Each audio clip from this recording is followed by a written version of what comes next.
Okay, so let's check back in on what we did last week. So this is 1 week old organic radish, 3 tablespoons of seeds. I think four was the right number looking back on things. And this was grown on just generic home paper towel. I have my upgraded version here, some new supplies coming in. And as you can see though, we got great root development. I mean, these things are spicy. You take one off and you bite them, and you get very strong radish flavor, which is what we want. Now, the thing is about microgreens, when you grow them at home, you got to make sure to cut above the root line, so the seed line, I should say. So you'll see the seeds on the ground still, so to speak. Make sure you harvest above them, because at the root zone, some microbiome activity will occur, and you don't want to take that into your pantry. For food establishments, it's critical. So nothing has been applied topically. There's no foliar spray applied to the plants. It's all being root fed. And as you can see, the roots are modest, if you can see that here. Modest root growth is healthy root growth because the roots will only grow as far as they need to access the water and nutrients that the plant needs. So when you see people bragging about these huge root systems, sometimes that's indicative of what's called nutrient lockout, which is basically the root can't get what it needs from the water, so it keeps expanding its biomass so that the percentage it does absorb produces enough nutrients for it, if that makes sense. It's like your mouth getting bigger and bigger so that you can eat the same amount of bad food and get the or more amount of bad food and get the right amount of nutrients. And that's actually what happens to us as human beings with obesogenic induced obesity, BPA induced obesity in particular. You can't get the access to nutrients that you're eating. Your body puts them into fat storage, blocks the brain's signal to see them, and so the brain thinks it's starving, so it increases appetite, and you just keep gaining weight. It can happen to us all. So what I want to talk about today is something more exciting, and that is this. This is like a nice generic kit you can get off of Amazon, Alibaba. It is made in China.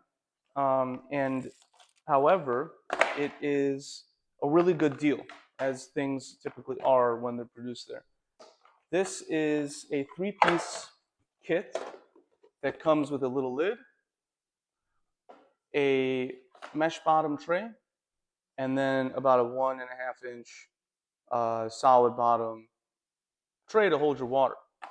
Now, the reason I like this is because 2 of these will fit perfectly on the shelving system I bought that's coming in later this week, and you'll see in the next video. And more importantly, it holds a single paper towel perfectly. If you can see this, it is perfectly sized. And so what we're going to do is use our bamboo paper towel. Now you might get the ones that are perforated every half, and that's fine, just use 2 of them, but you want to get this. This is highly durable bamboo material, very natural, very clean, and supports the plants in a much better way, and isn't as fragile. So when it comes to harvesting, you're going to want something a little bit more durable if you're going to rinse and repeat, than paper towels. You can experiment with paper towels. You can even get unbleached. There's nothing wrong with that. They're just very delicate. This remains solid through and through, and it is much easier to harvest with. So we have wheatgrass we're going to use today. We have sunflower seeds, and we have a salad mix. So this salad mix is really interesting. It contains, what does it all contain? Alfalfa, radish, broccoli, clover. Now, USDA organic, all of them, okay?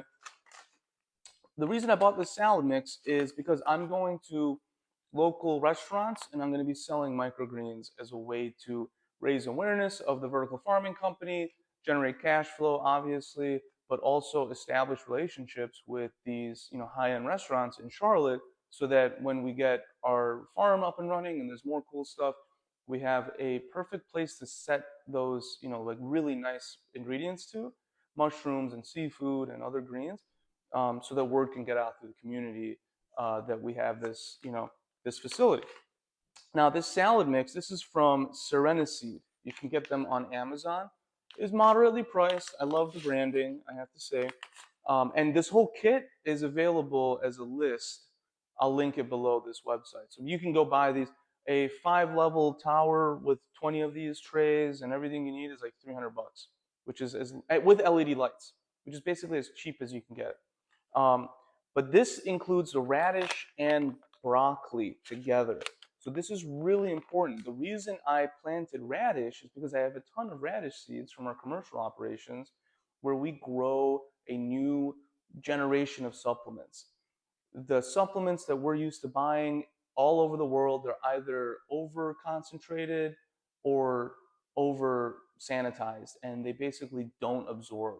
This is obvious to a lot of people, but a lot of people think, no, no, no, the supplements I get are different.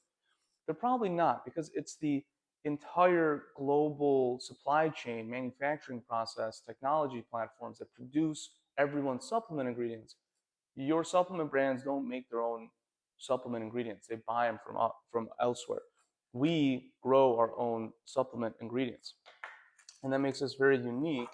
And the way we do it maximizes absorption. Because when plants are ground down into powder, the microminerals, the nutrients in there absorb at a really high rate. For how little there is, the absorption rate is tremendous. It's the opposite for store-bought supplements, especially synthetics. You get 1,000 percentage daily volume of vitamin C because very little of it ends up in your body. So they want to get as many milligrams as possible, and so they do this math. Most of the time, it doesn't work at all. Now, the reason we're doing radish first is because when you eat radish with your cruciferous vegetables like broccoli, like Brussels sprouts, like kale, it produces a thing called sulforaphane. Now, if you're aware of the state of the world right now, I know they're bombing the shit out of every country they possibly can, but we have a bigger problem in America, which is the chemical contamination. 500 trillion pounds of chemicals have been manufactured on this planet to date, 2.5 trillion a year. They end up in us. Everything we touch that's synthetic leaches a little bit. Now, this is supposed to be BPA-free plastic and blah, blah, blah, but you can't, it doesn't matter how much money you make, it doesn't matter what zip code you live in, it doesn't matter how hard you try, you end up with microplastics in your body because they're in the air and the water and our clothes and our car interior and everything. And they're just one of 50 obesogenic molecules. They basically, microplastics leach into BPA, and that is the most powerful obesogenic chemical known to science. That's one of 50 sold in America. Those 50 obesogenic molecules are one of 1,000 hormone disruptors sold in America, and the list just goes worse and worse. So why does everyone getting fat and lazy and tired and infertile? It's because of these chemicals. The way you clean your cells of those chemicals is by activating the body's NRF2 system, this antioxidant system, anti-inflammatory. It gets activated, it issues a bunch of genes to turn on. Genes produce proteins, these little machines, molecules that go and do a specific task they were designed by our Lord and Creator to do. 60 of those genes are cytoprotective. They go in your cells and they get rid of things that don't belong. We say inflammatory, but it's really like barbed wire. It is cutting us up. You ever seen it? You get scratched and the inflammation appears? That's what's happening in your organs from everything that doesn't belong there. Sulforaphane activates that system and it gets it out. There was a new study, article that just came out of the Wall Street Journal about Olympic athletes dosing up on sulforaphane before their trials so they could clear lactic acid faster because it's an inflammatory. And so they decrease lactic acid, they could push harder. This is like a well-known phenomenon. And you can make your own at home. The simplest route, it's a step approach of how much sulforaphane you can make, is to produce, obviously eat radish and broccoli together. But the amount of myrosinase, the key enzyme in sprouts, is really high. So if you eat these sprouts with the broccoli, you're automatically going to produce more sulforaphane. If you grow broccoli sprouts and radish sprouts together, you're going to produce even more sulforaphane. If you want the most sulforaphane, you have to buy a supplement, basically. And so ours is 100% raw organic sprout mix that produces over 100 milligrams of real sulforaphane per 1 ounce pouch. And that would go for $1,200 at the lab supply store. We're retailing this for $40. and I'll show you how to make it later. But this is important because this will just be like a superfood for you. If you eat it, you will be able to clear carcinogens. Most of the research on sulforaphane is about chemoprevention. It boosts cisplatin efficacy. It reduces cellular regeneration of cancer cells. It's like an incredible molecule. No one up until today has figured out how to bring it to the average person. So the FDA will have to verify our claims. But the crazy thing is we're selling it for weight loss. If you are overweight, think about why your body, if someone has 100 pounds of fat on them, extra fat, why would the body even attempt to eat more when there's perfectly good batteries in storage? Why would you go out and make batteries when you could just use batteries in your cupboard unless you couldn't see them? So when you take sulforaphane, you remove those obesogens that force this weight gain, and the body just starts melting fat. Because it's like, dude, we got all this energy. Why would appetite drops, fat burn increases? It's really amazing. So that's why we're growing this one. Super, super excited about that. Sunflower sprouts are very high in protein. When you dry them, they're like 28% protein. At wet weight, they're like 2.5%, but they have a lot of protein in them, and they make for a great infant puree. And we're going to show you how to do that. And then wheatgrass. Okay, so Zins is a big thing right now. Nicotine pouches is a big thing right now. If you take a wad of wheatgrass, I am telling you, and you put it in your gums and you chew it and put it in your gums, you will feel electric. The amount of like energy that it'll produce, it can be too intense, just like nicotine. So we're gonna make natural chewing tobacco as well, tobacco-less tobacco. So let's start real quick, right? We have our first, let's get these out of the way. We have our first mesh bottom tray. And as you can see, I've just covered all the holes with it. That's really important, okay? I got it wet, and I'm gonna do that with the next three here. So we're gonna take one sheet. That's all we need. This is about like 2 cents in cost, much cheaper than anything else that they sell you to grow microgreens on. And it's very durable. I've done a lot of experiments, a lot of research and development. And bamboo fiber is the best. I have an extra one here. Is the best, is the absolute best media for microgreens. Hands down. There's just no competing. Okay? So let's get another one. And we're going to cover it. Now I'm going to go to the sink and I'm going to get these basically fully saturated. Okay? I'm going to get these fully saturated. And the reason I want to do that is because I'm transporting water molecules through a membrane of this media, and I'm basically priming the media, right? I'm priming the media, filling it with water molecules. So now water molecules will be able to transport across and through the membrane more easily because the media is already wet. I am sealing all the holes with my fingers all the way around so that there's an airtight, watertight, full seal around it. And what this does is it encourages a slight vacuum to form underneath as water evaporates up, and it actually slows down the evaporation process, which is really interesting. Okay, so I got one, I got two. I'm going to do my third one real quick.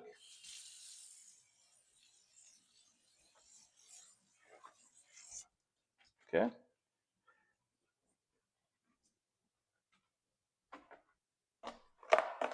All right. So I got my three here.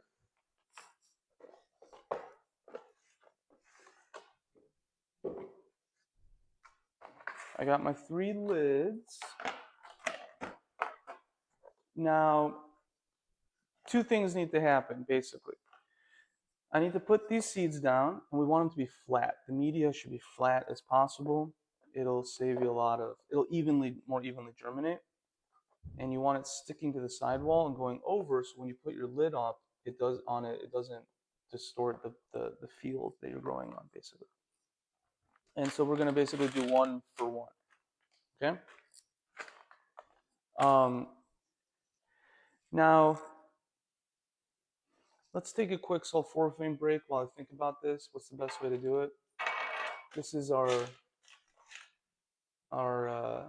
organic sulforaphane. It's the most absorbent sulforaphane on the market because it is whole plant. When you have a whole plant supplement, this is a green juice from, I think this is from Whole Foods. I got a package. I was the first vertically farmed packaged salad line to be accepted into Whole Foods, if I recall. This is apple, celery, spinach, and kale, and lemon. The lemon and apples create the acidity. We need cold, acidic water to activate our sulforaphane. So this is really just precursor. This is the ingredients to produce sulforaphane. The reason sulforaphane supplements don't work is either the precursors are bunk or broken, denatured, or missing. Sometimes they don't even put the thing that they say is in there. It's like 25% of supplements are just completely fake. Or they are, some people are selling, look at that, it's so powdery. And then you just plop it in right on top of your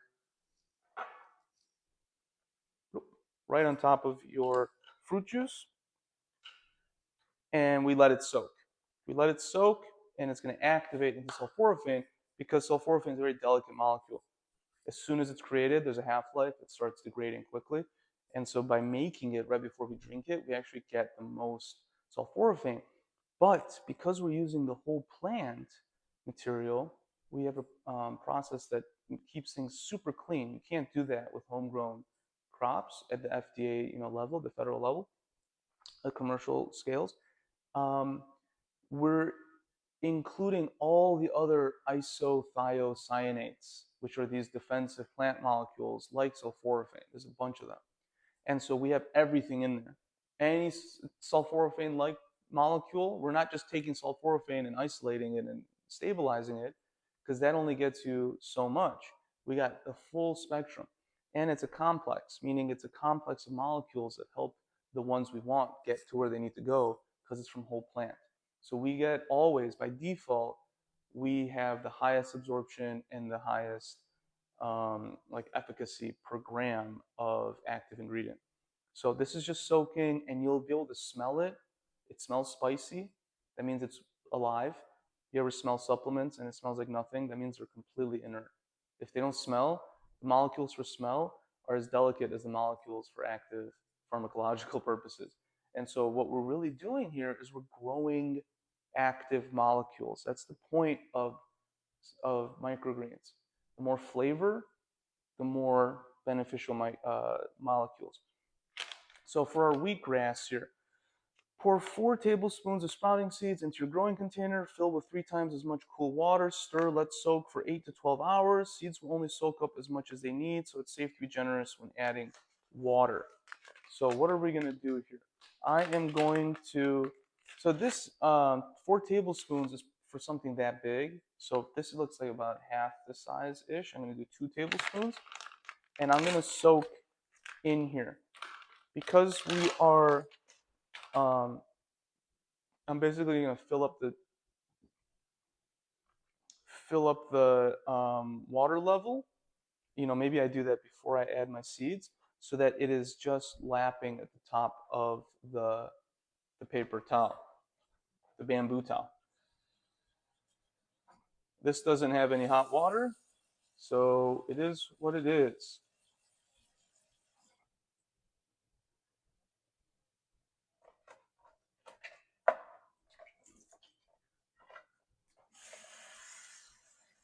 Okay. Now I don't have an exact measurement of how much water it takes to do this, but we can drain off any excess that we get.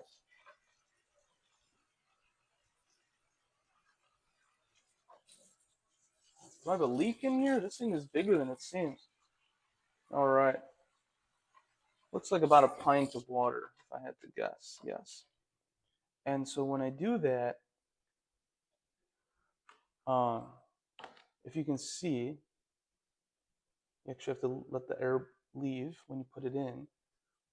And it's like it's soaked through the bamboo. And this would be too wet for a lot of situations, but it's perfect for us because we're going to put 2 tablespoons down. I'm going to put a capful of this is the organic, or this is one, I don't know if it's organic, but it's the worm tea. And then I'm going to add a capful of hydrogen peroxide. And that's going to basically fill my reservoir for a week. It's going to also provide the adequate hydration for my seeds to begin germinating and feed the plants as they grow. So we got one, and we're just going to sprinkle them as evenly as we can. This is always the trickiest part, and it takes some getting used to. I forgot to bring the spice shaker. And basically, any microbes that are on these seeds, which there are plenty of always, unless you clean them like intensely, um, they're going to be below the seed line. They're not going to grow up with the plant. So as the plant grows up, we're going to harvest at a safe distance above the seeds, so no mold or bacteria or anything gets in it. So, okay, so let's learn as we go. I should have done this a little bit differently, but it's fine. I'm going to move this here, and I'm going to just spray down and get hydrogen peroxide. Come on. There we go. Boom. Am I? Oh, what is going on? Gotta prime the pump. Gotta prime the pump.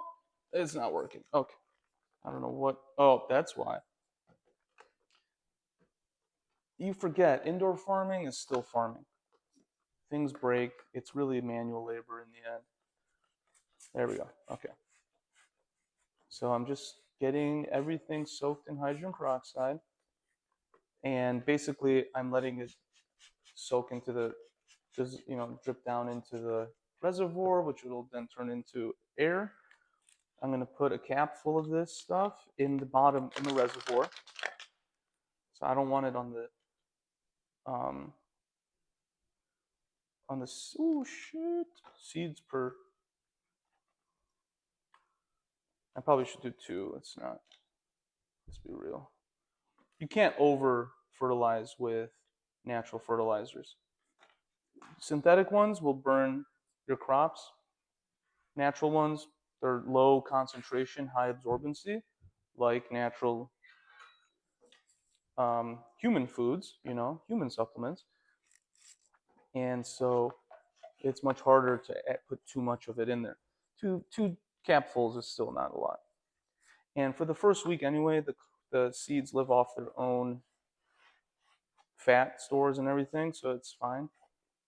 I just don't want any plant, any seed to be wanting for nutrients. So if that provides the little bit of excess, that's great. Okay, so that's done, basically. I'm going to put the lid on to maximize humidity, and then we're going to check back on it every 12 hours, 24 hours. So there's one. Now I'm going to fill up these guys real quick. I'm going to do the same thing. I'm actually going to peel a corner off and let the water flow through. And I can see it rising and touching the paper towels. And after the seed germination phase, let's see, I'm going to add a little bit more. I can spill off a little water, but most likely what will end up happening is it'll evaporate and it'll lower its own water volume.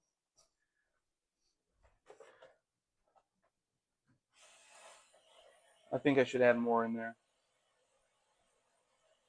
The cool thing about bamboo paper towels, actually, if you ever wanted to use them for your kitchen, they're completely reusable. You can actually put them in the wash. They're so durable, it's unbelievable. Okay, so I overfilled this one so I can actually add a little bit more water to my other one. Oops, all right. Okay, so I'm gonna put that back. Got maybe too much now on this one. This is my first time using these off of Amazon, so I don't know the exact volumes, but as we learn, I will update you all and probably include a measuring cup for next time. Okay, so now we have sunflower sprouting seeds. Pour 2/3 of 1 cup into your growing container. Fill with 3 times as much cool water. Stir, let soak for 8 hours. 2/3 of a cup. My God, that's a lot. How many? Ooh, those are straight up sunflower seeds. Um, what am I gonna do? 6? We're going for 6. I don't have the math in front of me, and we're gonna learn together. But it looks like it basically covers the thing. If you ever see any dead seeds, it's awesome. They'll only rot. There's one more. It's impossible to get 100% germination, and the ones that sit basically get rot. And if this method doesn't work, we might revert back to using the soaking thing, but I like it when you don't have to soak, personally. It can be an unnecessary step. Okay, so these are adequately spaced. I'm gonna spray them with my hydrogen peroxide. And the purpose of this is not only to coat them and introduce a natural sanitizing solution to the water, it's to create a complete coat of water molecules around the seed, which puts the humidity at 100%, with the reservoir underneath, filling that as the water evaporates off the top. And we're going to keep the lid on for the first 1 or 2 days to just until the seeds actually germinate, to keep that humidity as high as possible. Get high as possible, kids. Okay. So now the salad sprouting mix. Okay, this is full. I like it. This one says pour 2 tablespoons of sprouting seed into your growing container. Fill with 3 times 1 seeds of soaked. Okay. So these are for sprouting. That's what they're, when you get them much younger, we're going to grow the microgreens out because you actually get a lot more out of it. And now that I think about it, that's why it said 4 tablespoons. It had nothing to do with the volume of that, but let's see. I think 2 tablespoons is actually going to be an adequate amount. And I love the mix of seeds in these things. Wow, there's a lot of seeds here. You basically have small seeds and big seeds in life. And small seeds are easier to germinate. Big seeds require higher, what would you call it, humidity rates and soaking to germinate typically. So this is going to be, I think 1 tablespoon is going to be enough. This is a lot of seeds per square inch. And if you get this part right, this is the one part you got to be careful and just do it slow and steady, because it's very hard to move these things around. So we ended up with 1 tablespoon on there, 2 tablespoons here, 6 tablespoons there. That might have been too much. We're going to find out. Let's put this back here. All right. And let's put this aside. Spray to coat and seal the seeds into a blanket of water molecules, maximizing humidity at the membrane. I don't know whose seed that is. And we're going to then put the lid on. Bada bing, bada boom.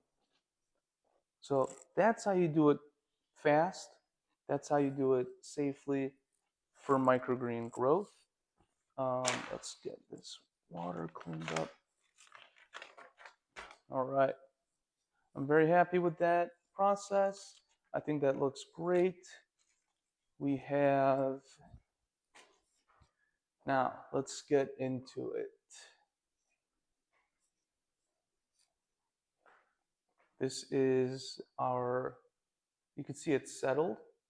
And all you got to do now is mix it a little bit with a straw, with your finger, by the glass.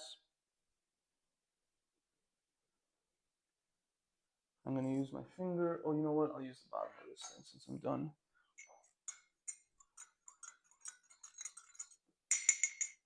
Now you have Olympic, you have literally medical grade sulforaphane mix.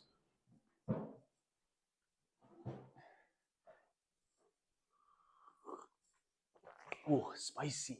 It's got to be spicy. If you don't smell it, you are getting uh, bunk molecules. There's just no way around it. Now, this is really important. This is the most important molecule in the world right now because the class of molecules, isothiocyanates, activate your body's own defenses and flush all these chemicals that don't belong there. And we have so many chemicals we're being inundated with. I mean, there's a reason why cancer rates, obesity rates, Alzheimer rates, um, everything only increases every decade. And it's not enough to be like, well, the calories are cheaper, we're sedentary. Yeah, but why is a morbidly obese person hungry? In fact, why are they starving for rich foods? They push all day to do their best, and then they go home, and late at night, when they can't take it anymore, the body's crying. The brain is screaming, I'm starving. And they will binge, I will binge on a bunch of heavy calories. And when you drink this, you block all those signals. You block all those signals, and your appetite, you're full faster, you get less cravings. Let me tell you some of the benefits of sulforaphane. Okay, you can make it yourself. I hope you do. You can buy it from us, which is the best in the world. You got to get it one way or another. You have to. You're gonna get cancer. You're gonna get 1 in 2 people in America get a cancer diagnosis. 70% are overweight or obese. 70 plus. 100% of us almost have microplastics in our body. Microplastics melt into BPA. BPA forces the body to overproduce fat cells, forces the body to, it's a hormone disruptor. So it jiggles, it fits into the place in your body that tells it to, it mimics the hormone that to increase fat cell production and engorge those fat cells. It also blocks and fits into the hormone, like the receptor, mimics the hormone that decreases, uh, how do I say this? It blocks the hormone that lets the brain see how much fat is in the body. It's called leptin. Your fat cells produce it, so your brain can take a scan of any, you know, blood coming by. I don't know where the receptors are in the body, but it can take a nanogram per milliliter measurement of leptin and then know how much fat is in the body. It's an amazing process. BPA blocks that ability, so your body just overproduces fat cells, puts stuffs them with lipid and cholesterol, and then that's where all your calories go. And then it can't see it, and so it says, "Oh my God, where did all the calories go?" It sees the amount of energy you're expending, but it doesn't see the calorie stores. So it thinks you're like dying. Literally, you take in 2,000 calories, half of them go into fat storage or whatever. I don't know the percentage. And then it's like, dude, we need another 1,000 calories. Well, you eat another 1,000 calories, half of them go into fat storage. Dude, we need another 500 calories. And this thing just keeps going. And then as your body produces more fat cells, it needs to keep them alive. So you're gaining mass, which is putting a tax on your, your energy levels. And it's like, dude, now we need 3,000 calories because it doesn't know it doesn't see where the calories are going, but it sees the usage. And it's like, dude, our battery's depleting. Yeah, because you have like an extra 100 pounds of cells you got to keep alive. And so this thing spirals out of control. And just stopping that process, which sulforaphane does, it's been proven in the literature, uh, is a big win. But it does way more. It's a very crazy molecule. It increase the gut bacteria in your body that produce GLP-1 naturally. It also decreases the population of gut bacteria that produce inflammatories and those sugar cravings. So it helps there. It uh, increases muscle uh, stamina, strength in the heart and the lungs. It flushes the inflammatories that you produce when you exercise, so you can go back to it. It is an unbelievable product, and you have to basically try it. Um, oh man.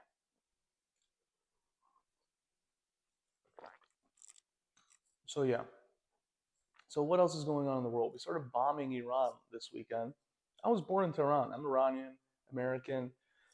Little uncomfortable, not gonna lie. We were like, me and my friends were joking. I'm like, I can't tell if we're gonna bomb them or we're gonna open up Trump Tehran. And it turns out we might do both. And I don't know what to say to that. You know, on one hand, nobody likes the Ayatollah who was killed last night. On the other hand, it's like, I don't want to go into another war. But the way the world is moving, it requires us for multiple um, kind of macroeconomic factors, forces, are requiring us to grow our own food indoors. I knew something would cause America to require to build a tremendous volume of indoor agricultural capacity in a very short period of time. I knew that was going to happen. I was originally worried about climate change, and then then you see all these wars, and then now you see deglobalization, which is like the planet's kind of economies are separating, and then they're going to find new ways to reconnect. Um, Economic disturbances, da da da da da. There's so many reasons, so we have to produce it. And so this product, this sulforaphane, funds our vertical farming efforts. And so now we're the first company, Gracious is the first company in the world that can take over unmarketable, unused office towers and convert them into vertical farms, financed by our supplements, which are they're like so high quality, it doesn't legally they're dietary supplements, but we're basically farming uh, pharmacologically active molecules and preserving them in their hermetically sealed bags, which are the cells, to be used on demand. So the shelf life is through the roof, the activity level is through the roof. When compared to $1,200 synthetic, not synthetic, but lab quality, 99% pure sulforaphane, ours is, you know, for 100 milligrams, they charge 1,200 bucks. We charge 40. Ours has a shelf life of over 6 months. Theirs is like 30 days, and you have to keep it refrigerated. Ours can live at room temperature, and our activity level is like 3+ times higher. Over 6 months, it goes down, but at 6 months, it matches the activity level of the supplement of the lab grade product. One of the things you're going to experience with sulforaphane, basically, the longer you let it soak, the stronger it gets, and um, you're going to feel it. You feel it, and the burning in your stomach, it's literally killing off bad bacteria, and you'll feel it in your stomach. So if it gets too intense, slow down or add more juice and dilute it, or drink it sooner so it's less strong. And you'll smell it too. There's a reason, sulfur, it smells, and it should. So you know it's active. It's not powder. A lot of these supplement companies, they just put shit on their label, and then people get their stuff tested, and it doesn't even have the molecules they say it has in there. It's insane. The rest of them are just low quality because they have to buy ingredients from someone that makes them. No one can make them properly. At any rate, supplements aside, okay, excuse me, our platform, the same one that we figured out, we basically palletized vertical farming. And so we found a way to grow on pallets, which lets us go into tight spaces and keep our costs low and our output really high. Super efficient form of material handling. It's how the world moves stuff on pallets.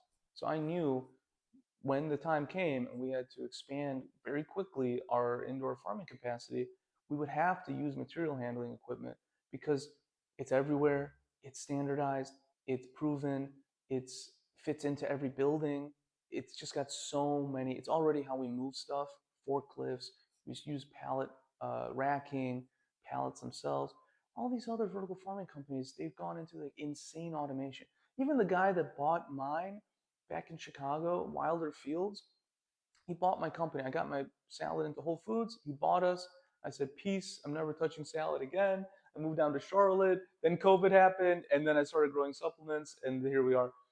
But he spent 4 years taking my beautiful pallet based salad approach and over automating all this fancy shit because everyone wants to be fancy. I get it. I get it. The only way I've avoided that is being resource constrained.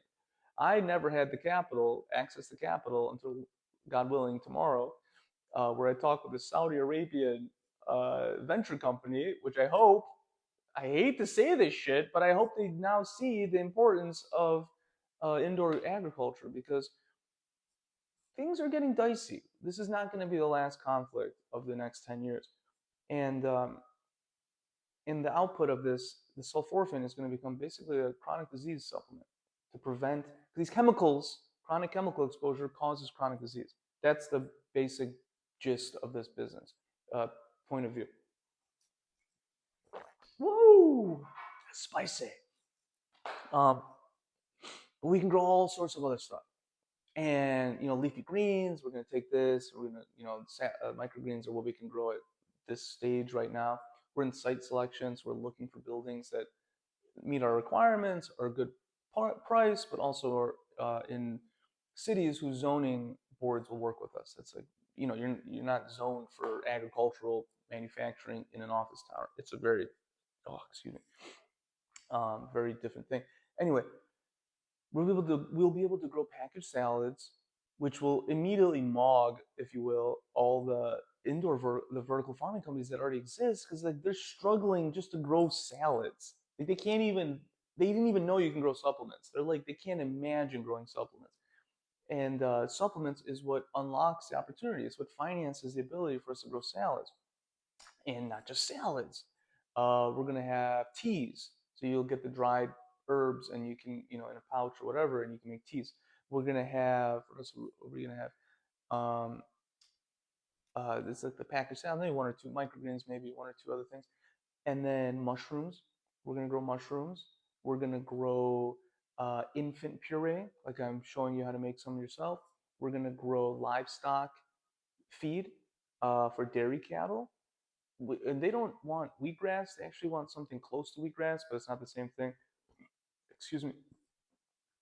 And aquaculture feed. And so the different ways you run the platform, you get these different outputs. And one of them is really high quality tilapia feed, if you will, like 99%, everything but one nutrient, which I think we can get from our other crops. And so we're going to be able to produce livestock like aquaculture protein. That in and of itself is a major issue because uh, I don't know if you know this, but fish farming, which is supposed to be more sustainable, like in fish farming versus fishing, I guess, commercial fishing. Fish farming uses as its main source of feed for the fish the scraps from ocean harvested fish. It is completely unsustainable.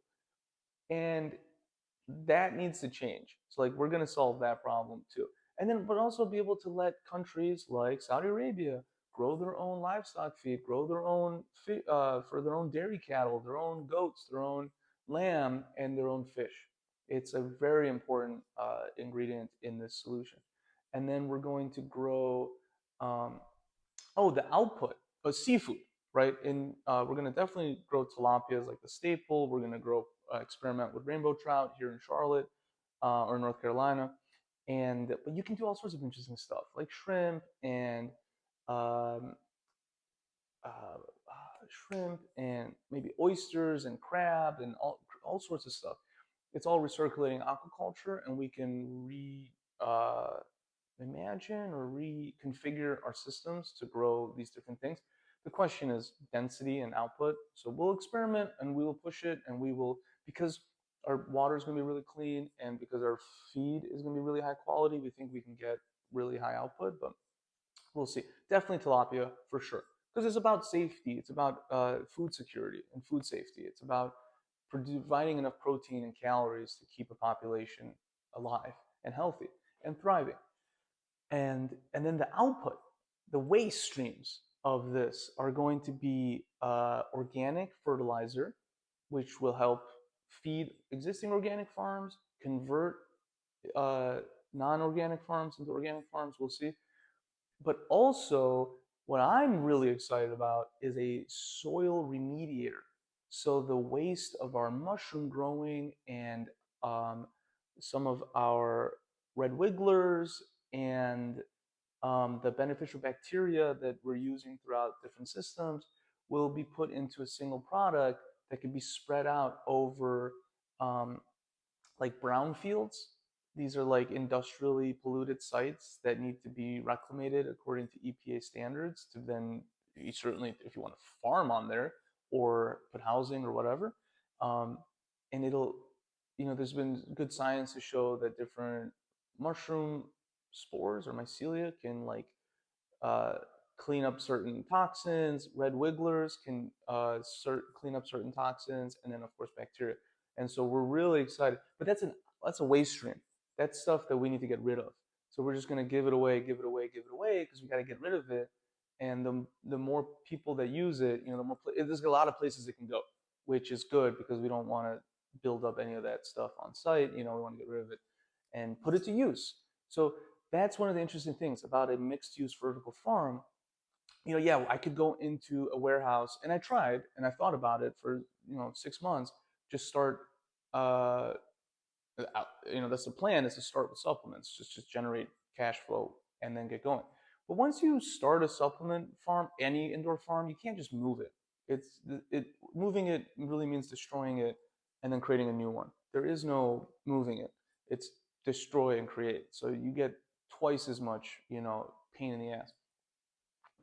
But if we put it into, what we're talking to Saudi Arabia tomorrow, if we put them in the first farm in a floor of an office building, we can then turn every other floor into another farm to match the output or the demand from the local economy. And one 10,000 square foot uh, uh, supplement farm supports like a lot of people for supplements. So it's not like we can just fill. If there's demand, maybe, but we want to grow other stuff too and do the R&D and the training. But more importantly, bring in agritourism to the building. Because if your city had a vertical farm that grew fish and seafood and mushrooms and all this stuff, you would go check it out. And because of the supplements, we can afford to do all this. And we would obviously have a farmer's market, a free farmer's market, so people can come and make money, maybe sell it. Maybe they buy our stuff at wholesale, maybe they don't, who knows. But it'll become we need like an attraction. And then once they're there, they become supplement customers. And so it feeds into the business.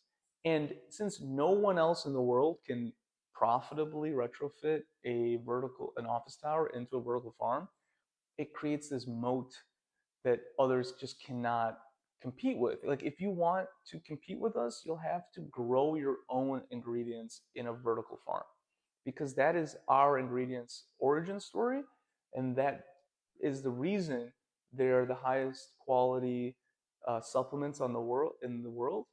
And so if you want to, that's our marketing, is to explain why. And of course we have lab tests to prove it, and of course we're going to keep testing because our supplements actually work, and we want to show continuously all the great things they could do. um, and of course, we're going to take our same dry powder and sell it to biopharma if they want to put them into pills. We want to help everybody get these things. Not everyone's going to want a supplement. Some people want and need the acute help of a drug. But what you're doing at home is you're growing the same molecules, just not as many of them, because it's harder and it's not as safe and it's more expensive. But you can grow your own drugs at home with microgreens. These are supplements. They are literally living supplements and they're full of nutrients. And if you eat them like vitamins, stop thinking that I need to make a dish out of them. Yes, that's fine, but you need to just get them into your body because they are providing you with critical defenses and nutrients. Specifically, the salad mix here with the blend of radish and broccoli, because the broccoli has a molecule called glucoraphanin, and it also has an enzyme called myrosinase. But when you bite into it and they mix, you get sulforaphane in the acidic water of the saliva. In a normal situation, this would turn spicy and thwart uh, further predation by insects, right? In the human body, it cleaves off this like regulating molecule of the NRF2 system, and it just shoots off and it creates this cascade of beautiful effects. But you only get as much sulforaphane as there is these two molecules. There's usually a lot of glucoraphanin and there's very little myrosinase because a little bit of myrosinase produces a lot of, works in a lot of uh, glucoraphanin. Now our bodies knew that this was super healthy, and we've co-evolved with a gut bacteria that produces myrosinase endogenously, or I don't know if that's the right term, but naturally in our gut. Now we're all, I think 90%, the average American has 24 pesticides in their bloodstream. 80 to 90% of Americans have glyphosate, Roundup, in your urine right now. You have it in you. That stuff is insanely toxic, and it kills gut bacteria. And so who knows if you have that myrosinase, how much you're producing, right? So you just take it together, and there's sulforaphane, or in there's microgreen form, and you have both of them, boom, right there, and you get the sulforaphane. Really, really, really important stuff. You can't stress it enough. Uh, Inflammatories. Like people used to talk about carcinogens causing cancer, but we've kind of got a handle on those chemicals, and we know we're very serious about them, and it's kind of faded. And it's like it's passe now because now we have PFAS and we have other forever chemicals and we have hormone disruptors. People don't even know about obesogens. Like literally, America, when you see that classic morbidly obese person in America who may need like a stroller or like a scooter, or is like visibly uh, beyond anything we've ever seen in history, overweight beyond anything, they're poisoned. They're dealing with BPA-induced obesity. There's no way for the body to manage that much extra cellular load in fat cells without using them. And as soon as you take sulforaphane, the body's like, oh, it now sees, it increases leptin sensitivity of the brain.